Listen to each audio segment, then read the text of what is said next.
Thanks. All right, so this is the powerlifting principle. So for anybody that doesn't know me, I am Hannah. You would be amazed how many times I've got that wrong this week. So good start. So I am a proud member of Strength Militia powerlifting team. And I am also a principal engineer at Instill. And I hear you're all thinking, why do I care? And what do those two things have anything to do with each other? So I'm hoping today I can tell you how those two things have influenced each other for me. I had a naff slide about what is powerlifting, how does a powerlifting competition work. I just, shit. So, so I've changed it to just be a quick video, I promise it's quick, of a typical meets day instead.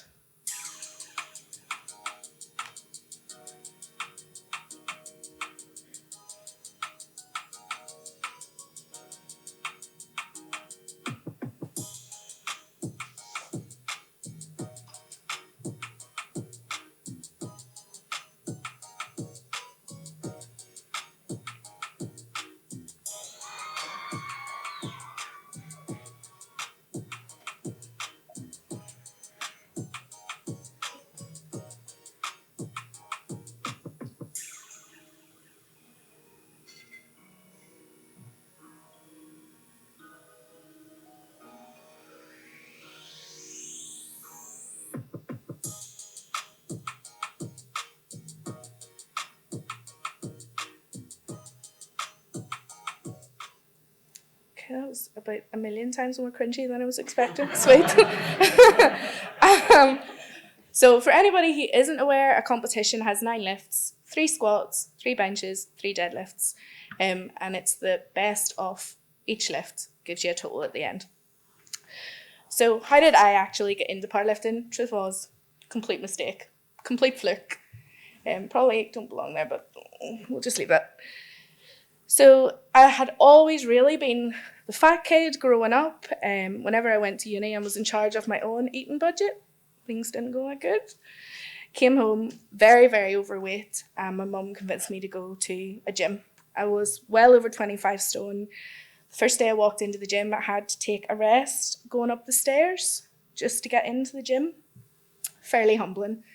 So I got a PT, and we started training a bit. And after a few years, I'd lost a bit of weight. A cheesy thumbs up because I was so proud of myself. I couldn't go to the gym on my own. I was too self-conscious, so I was training with him about 3 times a week for an hour at a time. But I could not walk in there on my own. I felt like everybody was looking at me, and I was really self-conscious. Another bit of time passed, and I'd lost a good bit more weight. I was training on my own twice a week. I was training with him once a week. This was me after I had squatted 100 kilo for the first time. I was so pleased once I did it. We did no more of that session. I was like, that's it, done. So obviously after years training with Curtis, we became very friendly. We went out for drinks for his birthday one night. And a few beers later, wake up in the morning, I'm hungover, scrolling through my phone. TikTok didn't exist yet. See this email. I'm like, well, what's that? Messaged him, said, what did we do? We'd signed up for a competition. What? Like, what? So he was adamant, we've done this, you've signed up, you've paid your money, you've paid your membership, we're doing this. But he told me he didn't know what he was doing. I was like, I don't know what I'm doing. You don't know what you're doing. What are we going to do? So he convinced me to go and get a coach. And that's exactly what I did. And I joined Strength Militia. So a few months later then, this was my first competition in the Valley Leisure Centre, for anybody who knows it. So it's local, it's small. My goal had shifted from weight loss to just shifting weight off the floor. This was a 150 kilo deadlift, which got me a silver medal. This was really freaking cool. For ages, I was like, this is amazing. Anybody I met, I'm a powerlifter. Did you know? Powerlifter. Yeah, I'm not. I have no right to be calling myself that. I've done one competition and I didn't know what I was doing. But sure. So that was pretty cool. A few months later, I am still telling everybody who will listen, including women in Tesco's, that I am now a powerlifter. and I got an invite to Irish Nationals. Huge deal.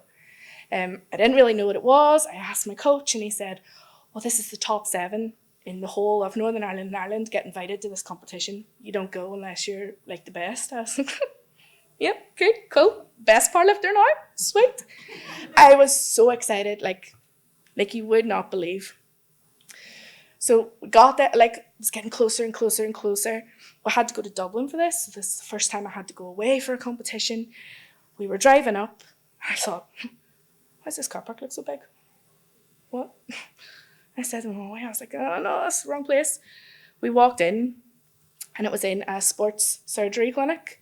So there are squat racks the whole length of the building. There are massive lights, there are TVs, there are people everywhere. I wish I looked like this. I just stopped. I sat in the middle of the floor and I cried and I was sick. Like, not a good impression. Anybody who met me that day, I still can't really look at them. I'm like, oh. Hey. So this was awful. I thought I was going to die of embarrassment. My coach got me up, got me to do the 3 lifts. I did them. You can kind of tell from the pictures, like, I was not having a good day. Did not enjoy it. Finished my lifts, left, went home. That was it. Drove home, cancelled the hotel. Wasn't staying. Talked to my coach afterwards and he said, look, give me one more chance. I will make you love this. Just let me try. He said, the next competition will be better. We'll have most of the team at it. I said, right, YOLO, all right. So that's what we did. September 2018, Strength Militia ran their first team competition. So it was open to people outside of the team, but about 90% of our team competed. This was really cool. I got so much more than I thought was even possible. I got 8 out of 9 lifts, got an Irish bench record, and a gold medal. Like, what? Okay, right, I'm loving it again. Okay, I'm winning, sweet. And I said to my coach, like, why could I not do this when there was a camera in my face and there was lights and I'd travelled the whole way to Dublin? Why could I not do that? And he said, it's really, really simple. It's because of the team. And he said, we win as a team. But he said, like, more importantly, all our losses we take as a team. And he said, you didn't get that yet. You took everything really personally. And it was once I had this conversation with my coach, I realised I can apply so much of what he's telling me in work. I know that sounds corny, just stick with me. So coach had started to see my potential as a powerlifter, but realised that I hadn't really yet, which is fairly similar. Some people who have worked with me before will know that that is very similar in my career. So we decided the goal needed to change. December 2018 comes around and we decide the goal is simply to enjoy a competition. Nothing more, nothing less. Just go and enjoy it. And the outcome, first competition picture, smiling. Every single picture I have from this competition, I am smiling. And that is the first time that has happened. This was incredible. Everybody around me said, you were like a different person up there, which is pretty cool.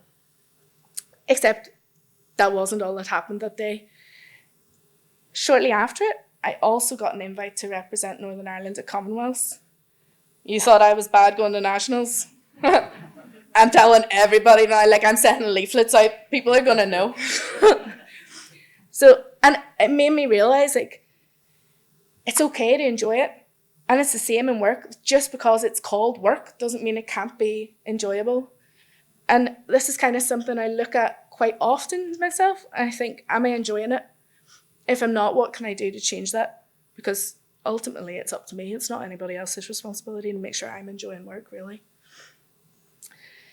IT is fiercely competitive, the same as powerlifting. But it's important to remember that that's not all there is to it. Every single one of those girls in those pictures that I was smiling with were my direct competition. But that didn't matter. I still had a really good time with them. And once I started realising that actually I'm not really competing against everybody else in my team or in my workplace, I'm just competing against me, the pressure lifted completely. I feel like this is probably something that I would like everybody to take away from this, especially within IT. So a few months later, was off to Limerick to the next competition. Again, still smiling. I was starting to find my stride a wee bit now. Like, I'm enjoying it. I'm asking for pictures of competitions. Got a silver medal and I got 8 out of 9 successful lifts. There was 2.5 kilos between me and the girl who got gold. 2.5 kilos is nothing, like literally nothing. I could lift it with half a hand. Like, why? So after every competition, good or bad, I look at all my lifts. Sounds a bit egotistical, but anybody who competes does it, I promise. And we started looking at my squat, which is what I got the red light in. This was a picture that was taken on that day. I know I don't look at there, but I actually was really, really pleased. This was the most I'd ever squatted. There was 150 kilo on the bar, I think. And I was really happy. And then I got 3 red lights and I couldn't understand why. I'd executed everything perfectly. I'd done everything that I needed to do. And then I looked at the rest of the picture and it was because the spotter had taken the bar too early. My squat is very slow in comparison to other people's. And he wasn't used to the way I squatted and he thought I wasn't making the lift. So he grabbed the bar. So the referees had no choice but to say, no lift. And I was pissed. But once I got over that, I started to think about it. And I realized this is probably something else that I'm doing in work that's wrong and I need to stop, which is jumping in too quick when somebody else is doing something. Like, how often have you been working on something and somebody else in the team has taken it on, you can do it. And after a day's passed, you're going, I had that done in 15 minutes, what are you doing? Like, that's fine. You could do it in 15 minutes. But that doesn't mean that you need them to do it in 15 minutes. Like, be there to help them, but don't jump in too quickly and do it for them, because ultimately letting them muddle through it for a while will probably make them better and be able to do it in the future themselves. Excuse me.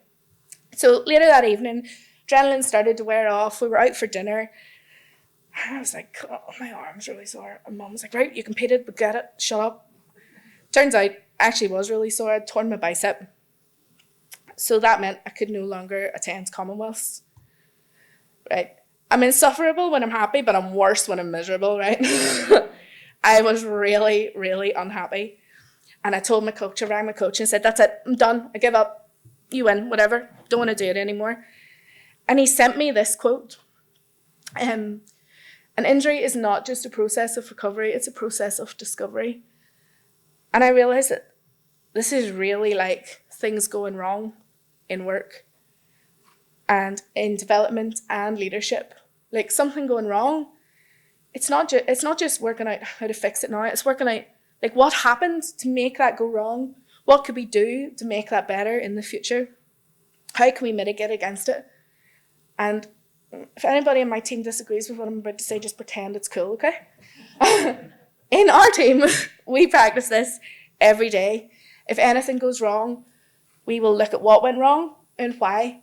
And I think it's important to do that by asking questions, but more importantly, by listening to what the team tell you.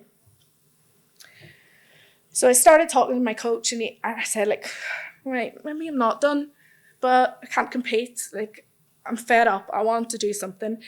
And he said, well, there's loads of things you can do. You can start giving back to the community. So he kind of said to me, look, you turn up at competitions and you always accept the help. You always accept a group of people around you, helping you, spotting you, loading the plates, like telling you when it's your time to go, but you don't ever give back to the community. And there's loads of ways you can do that in powerlifting. I would spot and load when I could at anybody I knew that powerlifted. When they went to a competition, I was there, front row, cheering them on with my big cheesy thumbs up. And it was great. I still felt involved. And that's really similar in the world of development. I appreciate that not everybody wants to stand up in front of a group full of people and talk in front of them. Like, I get it, but there's loads of ways you can contribute. Maybe it's as simple, hey, that thing you showed me in that brown bag session at lunchtime, that was pretty cool. Maybe it's being that person that says on a Slack overflow post, I actually got this working, and here's how. Be that person, please. I think it's important, like, doing this selfishly has felt really good. And I would encourage anybody else to start giving back to the community, even if it's only just a little bit. So, a wee bit of a sidetrack. One of the rookie competitions, which is for anybody who has never competed before, I met Orla. So Orla I met outside. She was shaking, she was crying, and she said, I don't know why I'm here. I don't want to do it anymore.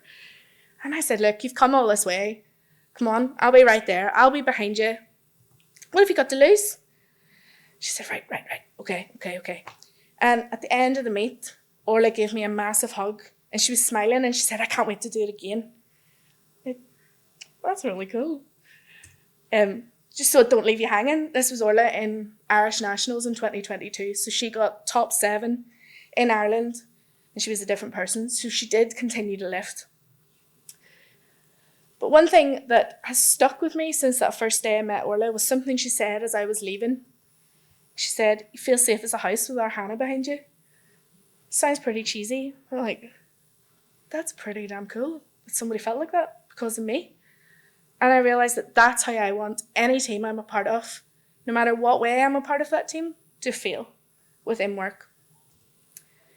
And there's loads of ways you can make your team feel safe as a house. And it's similar, like there's a theme here, right? Ask questions and listen to what people are telling you.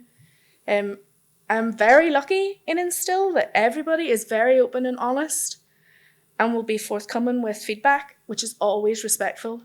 And I think that's really helpful, whether it's positive or negative. The respectful bit's important. Okay, so a few months passed. I've got over my injury. I'm good, sweet. Right, we're going to go again. This time we're going to go to Galway. So I decided to use this picture for Galway because I wanted to introduce you to my coach and Brona. So this is my coach, Sean, and this is Brona. Brona is an Irish, European and world medalist across multiple weight classes. She holds multiple world records. She holds European records. She still holds Irish records that she has had for 3+ years. She's pretty badass. That's pretty cool. But before this competition, because it was my first one back after injury, the imposter syndrome was very real. I don't need to tell a room full of devs what that feels like. It's the same in this, right? And I was chatting to Brona. I was having a breakdown with Brona. And Brona said to me, I still feel like that every competition. A world medalist feels like that in every competition. This blew my mind. Like, you would not believe. So I started thinking about it, and I was like, wow, okay, so what you're telling me is that the people at the top don't know it all? Right? I don't know what's going on anymore. And this was another point where the pressure lifted off of me in my career when I realized that the people at the top do not know it all, and nobody expects you to know it all either. Like, how often, do you hear people say, no, I can't go for promotion to senior because I don't know as much as he does? Sweet, tell him you don't know. Be honest about it. Recently had feedback in my team from somebody at a level below me who said, you've made me believe that I can get to a higher level because you don't know it all either. I think it was a compliment. We'll go with compliment.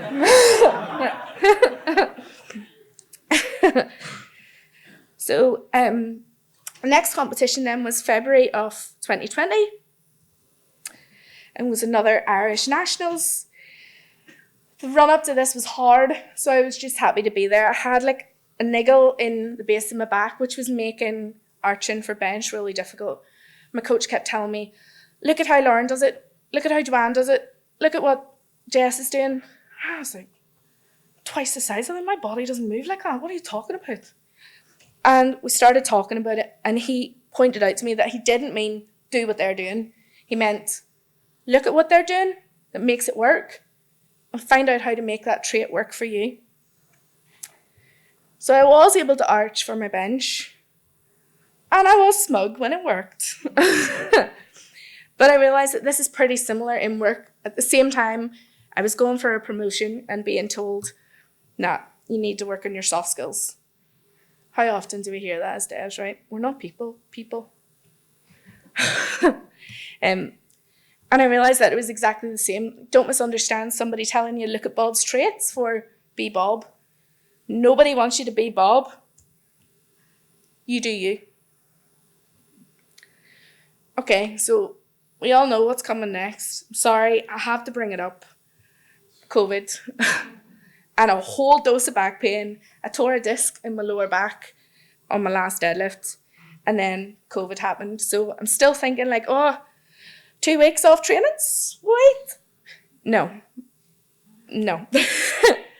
So we all know how COVID went. I don't need to tell anybody how it made people feel, but I really struggled. So my lifeline of the gym had been taken away, and now I could not even sit in my chair for work. I had to sit in my bed because it was too uncomfortable. I couldn't stand up, and I had to ask for help. I rang my coach crying. I was having literally a mental breakdown, and he got me help. He got me rehab. He got me rehab coaches. He got me a counsellor.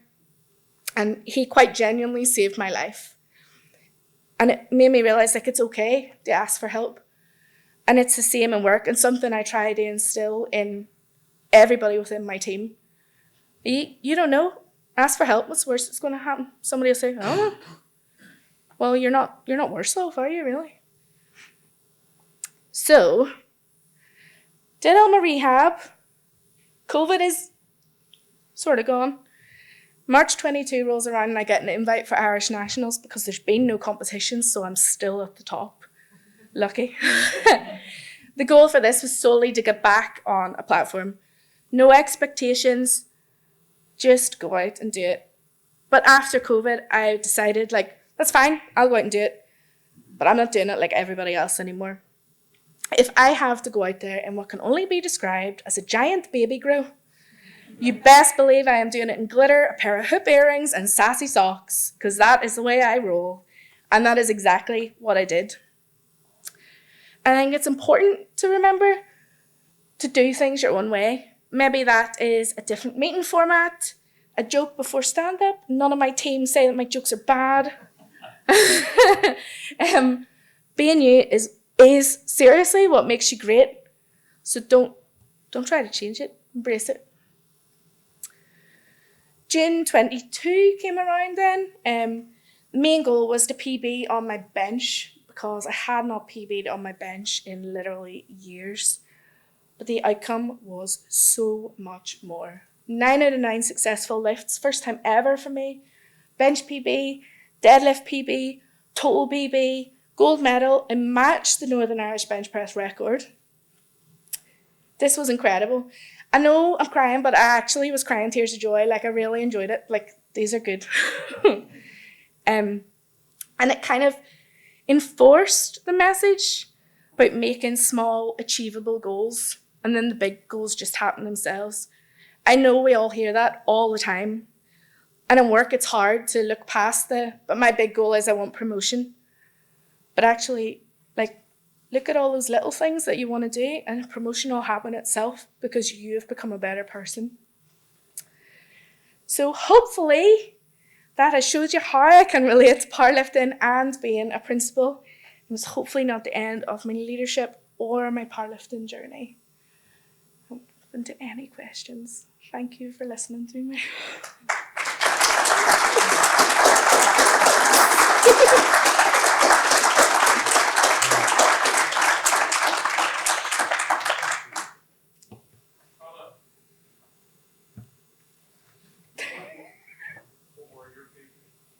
What were my PBs? Oh no, I feel like you're putting me on the spot now. My squat was 160, my bench was 92.5, and my deadlift was 162.5. Thank you. Is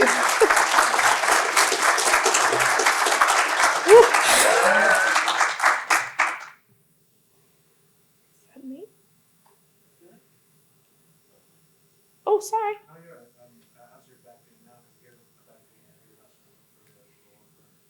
I think, touch, is this wood? I don't know. I think it's okay. Ongoing rehab, but more competitions lined up, so we're all good.